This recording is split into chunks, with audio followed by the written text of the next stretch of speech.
పార్వతీపురం మన్యం జిల్లా బెలగాం చర్చి వీధిలోని డివిఎంఎం పాఠశాలలో నిర్వహించిన పల్స్ పోలియో కార్యక్రమంలో జిల్లా కలెక్టర్ ప్రభాకర్ రెడ్డి చిన్నారులకు పోలియో చుక్కలు వేసి కార్యక్రమాన్ని ప్రారంభించారు. ఈ సందర్భంగా కలెక్టర్ మాట్లాడుతూ 5 సంవత్సరాలలోపు ప్రతి చిన్నారికి తప్పనిసరిగా పోలియో చుక్కలు వేయించాలని తల్లిదండ్రులకు సూచించారు. పోలియో నిర్మూలనలో పల్స్ పోలియో కార్యక్రమం ఎంతో కీలకమని, ఒక్క చిన్నారి కూడా మిస్ కాకుండా ఆరోగ్య శాఖ సిబ్బంది ఇంటింటికి వెళ్లి చుక్కలు వేయాలని అధికారులకు ఆదేశించారు.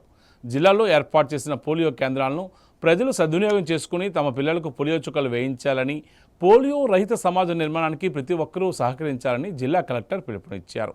జిల్లాలో మొత్తం 99,507 మంది 5 సంవత్సరాలలోపు చిన్నారులకు పోలియో చుక్కలు వేయడమే లక్ష్యంగా జిల్లా యంత్రాంగం చర్యలు చేపట్టింది.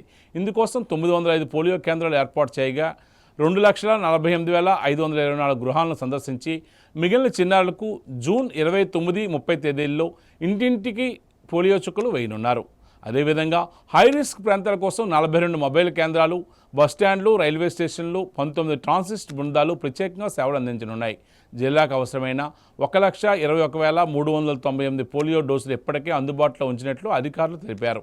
ఈ కార్యక్రమంలో RDO Madhuri, deputy DMHO doctor Padmavathi, జిల్లా ఆర్బీఎస్కే అధికారి doctor Jaganmohan Rao, municipal commissioner Pavani, వైద్య ఆరోగ్య శాఖ సిబ్బంది, పాఠశాల సిబ్బంది పాల్గొన్నారు. విజయనగరం జిల్లా రేగిడి మండలం